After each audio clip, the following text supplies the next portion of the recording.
He said that he heard that for a person who's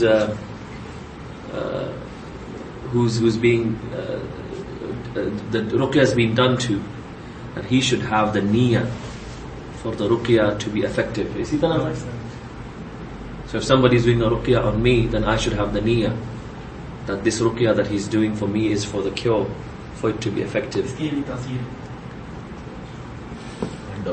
Anyone who seeks a cure through ruqya, either by making ruqya upon himself, if he does not have trust in Allah and tawakkul in Allah subhanahu wa ta'ala that Allah will cure him, then this is like the person who makes dua and he's inattentive.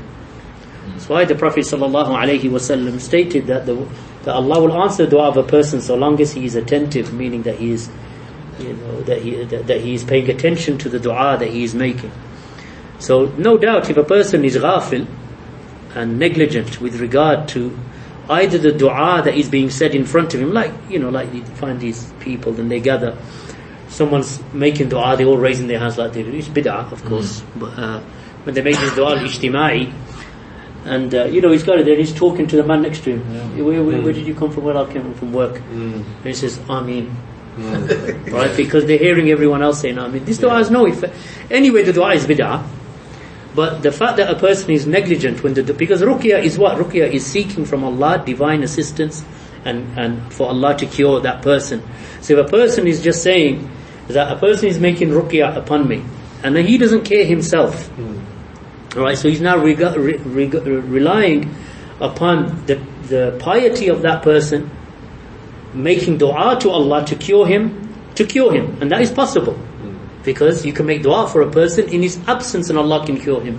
Like a person can sit here and make dua, raise his hands and say, he's heard that a brother in Riyadh is sick. He doesn't know you're making dua for him. He doesn't know that you're asking Allah to cure him.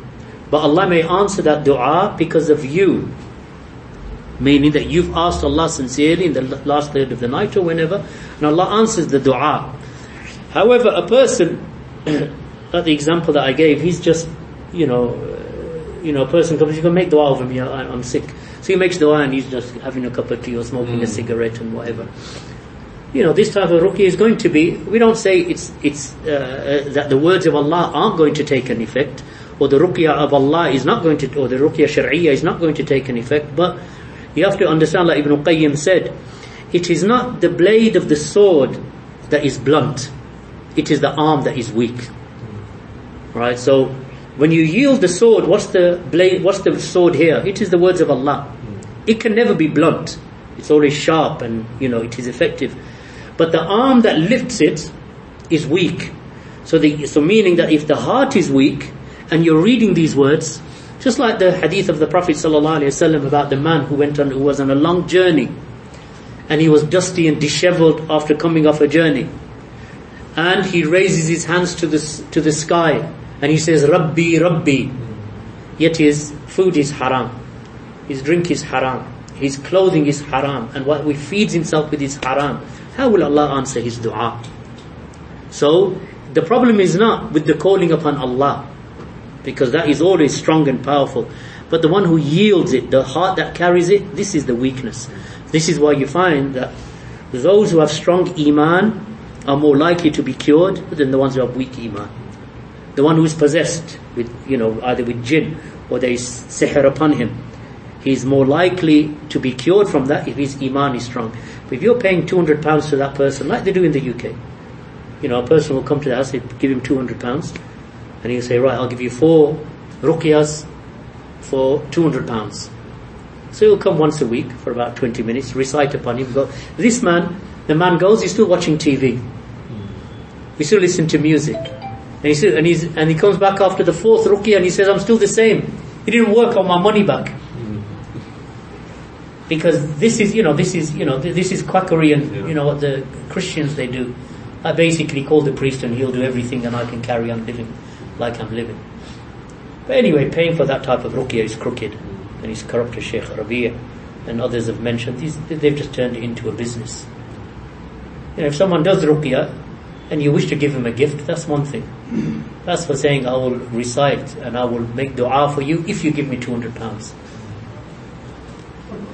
इसकी ये दलील लोग On this issue of taking money, I was in discussion with someone when they came over the hadith where they come for the night to Sahaba. Yeah. and the Hadith smoking- Sahih is in Bukhari or Muslim. Yeah, Al-Qama. they use that as permissibility to Yeah. Take money. What happened in that narration, and there are three or four different wordings, but one of the wordings is that they entered a village and they asked them to host them because they were upon a journey, the Sahaba. But the village was a village whose tribal leader was a mushrik, and they refused to let them stay. So as they left, they called them back and they said, "Is there anyone from amongst you who can cure us, our leader or the chief?" So when they went to him, they said, "Yes, we can cure him." So they went to him, they found that he was, he basically lost his sanity, he was majnoon, and he was foaming at the mouth and so on. So they said, "Yes, we'll cure him. Because of the way that you treated us, we ain't going to cure him until you give us 100 sheep." So that was the reason why. Secondly, he was a mushrik. Yes, it's true that the Prophet ﷺ, when they returned back and the man was cured after 2 days of reciting, he was cured.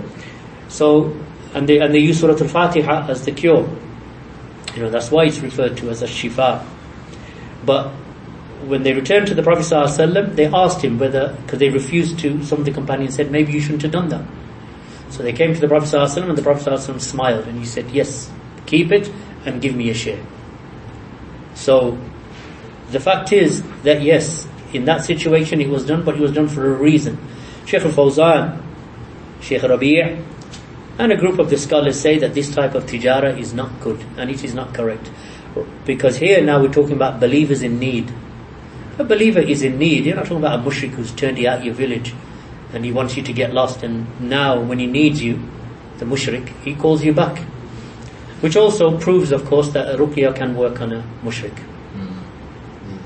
Which goes back to the question that even you can make dua for someone in their absence and ask Allah to cure them, and Allah can cure them because of the piety of the person themselves. And this is why it is one of the forms of tawassul that is mashru', one of the forms of tawassul or wasila that is allowed, and that is to go to a righteous person to ask him to make dua for you. Right? And of course the Quburiyya or the grave worshippers have taken that from the living person into the dead person. So the sunnah allows, like the blind man who went to the Prophet ﷺ, he said, "Ya Rasulullah, make dua for me that my sight may return." Or the woman who was possessed by the jinn and she came to the Prophet ﷺ and she said, "Ya Rasulullah, make dua for me." So they both asked. So they are going to a righteous person to make dua. And also the hadith of Uwais al-Qarni. Uwais al-Qarni, who was Yemeni, the Sahaba never saw him. The Prophet ﷺ never saw him. But the Prophet ﷺ said, "A man will come to you from Yemen and he will come to perform Hajj. Seek him out and make dua for him. And Allah will accept his dua for you." So Abu Bakr was looking for him and he never saw him. And he died before he could see him. In the time of Umar, Uwais al-Qarni came with a delegation, just a miskeen really from Yemen.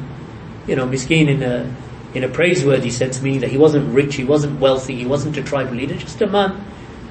And he came and Umar asked, "Is there a man among you who is called Uwais al-Qarni?" So they said, "Yes, there is Uwais al-Qarni," because he was looking for him. Every Hajj delegation from Yemen. So he came and he said, "Where is he?" So they pointed him out, and I think he was making wudu somewhere. He said, "Which one?" He said, "That one there, just an army." But a righteous man. He said, "Make dua for me. For indeed the Messenger of Allah said that a man will come from Yemen with the name of Uwais al-Qarni because he used to look after his mother. And he served his mother. Because Uwais al-Qarni wanted to come to Medina to make hijrah to Rasulullah sallallahu alayhi wasallam, but he didn't want to leave his mother behind. Because he knew if he left his mother, she would suffer, no one else would look after her.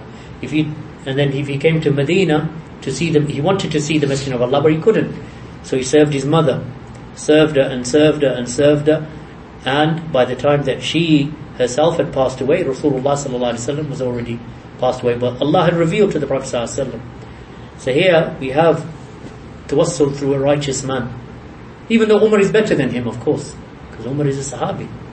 He's better than Uwais al-Qarni, but yet, because of the hadith, he asked Uwais al-Qarni to make dua for him. So this is one of the permissible forms of wasila that Allah may, even if a pious man can make dua for a kafir, and Allah may answer it. Or Allah guide him. Or Allah, like Abu Hurairah. Abu Hurairah's mother was a mushrikah, staunch. He used to give a da'wah, and one time she said some harsh words about the Messenger of Allah, so he left and he came to the Messenger of Allah weeping. He said, what are you crying for? He said, my mother, I'm trying to give her da'wah, and she said some harsh words about you. So the Prophet ﷺ made dua for her. So then he returned back, and he walked into the house, and he wanted to come into the house. He said, Abu Hurairah, you stay outside. So he was like taken aback. So then he said that I heard some water splashing, and then the door opened, and my mother said, because she was making ghusl, she opened the door and she said to her son, Ya Abu Hurairah, ashhadu an la ilaha illallah wa ashhadu anna Muhammadan abduhu wa rasuluh. She took the shahada in front of Abu Hurairah due to the dua of Allah's Messenger sallallahu alayhi wa sallam. So even the dua for a mushrik, even for their cure, make dua like the example that you gave. Those Sahaba that went past, and what is Ruqya except making dua to Allah with the dhikr and with Quran and with the ayat of the book of Allah. So even for a kafir, even for an animal, Ruqya is there. But the stronger the person upon whom you're making Ruqya, the more likely for that dua and that Ruqya to work. That's why anytime a person is sick or ill or possessed or whatever, I say, how's your practicing of your religion? Well, we're trying. I said, how's your prayers? Well, we pray, but Fajr I miss, because I have to go to work, so I don't pray Fajr. Yet they want cure from Allah. You don't give to Allah anything, no, not even a shukr, not even a sajda.